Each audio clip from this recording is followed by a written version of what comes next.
Bonjour à tous ceux qui viennent à peine de rejoindre notre vidéo. Nous sommes en train de parler effectivement sur le prophète Emmanuel Nzoma, comme vous avez vu l'affiche, majeur ou pas. Ça veut dire prophète majeur ou pas majeur.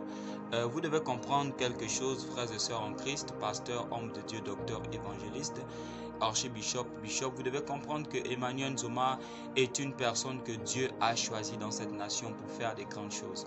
Que peut-être que cela vous plaise ou non, Dieu l'a choisi. C'est la raison pour laquelle je viens donner quelques prophéties ici avant de continuer dans le sujet de Emmanuel Nzoma. Vous devez comprendre quelque chose, c'est que présentement, nous devons soutenir notre frère qui est présentement en train de passer par des moments difficiles. Moi, j'appelle ça une épreuve. Par cette épreuve qu'il est en train de traverser, Dieu est en train de le travailler. Dieu est en train de changer beaucoup de choses en lui.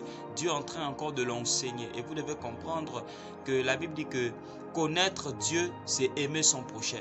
La connaissance de Dieu, c'est pas seulement connaître sa parole, connaître ce qu'il veut, connaître ce qu'il ne veut pas, mais connaître aussi Dieu, c'est avoir aussi l'amour pour son prochain. Parce que la Bible dit que connaître Dieu, c'est aimer Dieu. Connaître Dieu, c'est aimer son prochain. C'est la raison pour laquelle nous, en tant qu'enfants de Dieu, puisque nous sommes des chrétiens, nous avons la nature de Dieu. La Bible dit que tel il est, tel nous sommes. Tel il est, tel nous sommes. Puisque lui, il est amour.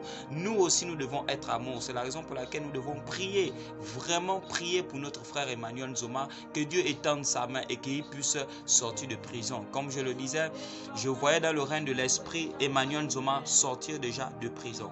Je le répète et je le dis, je le vois dans le règne de l'esprit, Emmanuel Nzoma sorti de prison. Et lorsqu'il sortira de prison, il sera quelqu'un d'autre, il sera une personne transformée, il sera une personne renouvelée. C'est-à-dire, c'est comme quelqu'un qui est allé dans un endroit, et dans cet endroit-là, il a été comme modélé, il a été comme changé, il a été comme façonné. C'est la raison pour laquelle je suis en train de venir encourager les enfants de Dieu, les frères et sœurs en Christ, comme je le disais, à renforcer encore davantage nos prières auprès de lui pour que la prophétie que nous sommes en train de libérer puisse voir le jour. Car vous devez savoir que le monde des ténèbres n'est pas d'accord par rapport à sa sortie. Le monde des ténèbres n'est pas d'accord par rapport à sa libération, parce que le prophète Emmanuel Nzoma bientôt sera libéré. Je répète et je dis encore,